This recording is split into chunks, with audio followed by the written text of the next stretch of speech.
Second half அப்படியே second half வந்தோம் அப்படின்னா ஒரு சில இடத்துல லேகு, ஒரு சில இடத்துல அதை வந்து மேனேஜ் பண்ற மாதிரி நம்ம கருப்பு வந்து அதை மேனேஜ் பண்ணியிருப்பாரு.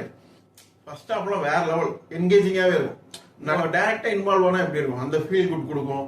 நம்ம குலதெய்வம் கோயில் கருப்பசாமி நம்ம கண்ணு முன்னால வந்தா எப்படி இருக்கும், ஸோ அந்த ஃபீலிங்கை ஃபர்ஸ்ட் ஹாஃப்ல நம்ம கொடுத்துருப்பாங்க.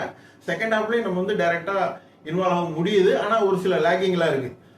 லாஸ்ட் அந்த கிளைமேக்ஸ்ல வர்ற கருப்பசாமி வேற லெவல். நம்மள கோயிலுக்கு முன்னால எப்படி நிப்பாட்டுவோம் அந்த லெவல், வேற லெவல் பெர்ஃபார்மன்ஸ். அப்புறம் மியூசிக்ல வேற லெவல், பேக்ரவுண்ட் ஸ்கோர்லாம் வேற லெவல் பண்ணியிருக்காங்க.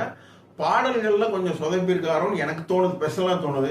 ஏன்னா நம்ம ஊர்லாம் கோயில்ல கருப்பசாமி, ஐயனார் கோயில், முனியாண்டி கோயிலெல்லாம் போனா அந்த சாமி வர்றதுக்கு மேல அடிப்பாங்க, அந்த ரெண்டக்குன்னு அடிச்சு வர வைப்பாங்கல்ல, அடிச்சு விபூதியை போட்டு அந்த மியூசிக்கை கொண்டு வர முடியலையோ அப்படின்னு ஒரு ஸ்பெஷலா ஒரு ஃபீல் இருக்கு.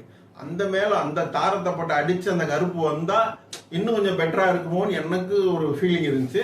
மித்தபடி மியூசிக் நல்லா இருந்துச்சு. திரிஷா மேடம் இந்த படத்துக்கு எதுக்குன்னு எனக்கு தெரியல. ஸோ எந்த ஹீரோனாலும் போட்டுருக்கலாம். அவங்க ஒரு பக்கம் பேசிட்டு இருக்காங்க, டப்பிங் ஒரு பக்கம் போயிட்டு இருக்கு. ஸோ இதெல்லாம் எனக்கு கொஞ்சம் மைனஸா தெரிஞ்சுச்சு. இந்த முத்தமலை பாட்டு இருக்குல்ல, அந்த முத்தமலை அதுல தீ பாடியிருப்பாங்க. தீ பாடினதுக்கும் திரிஷா மேடம் பாடினதுக்கும் சிங்க் ஆகலையா, அந்த மாதிரி தான் இந்த டப்பிங்க்கும் திரிஷா மேடம் பேசுனதுக்கும் சிங்க் ஆகலை.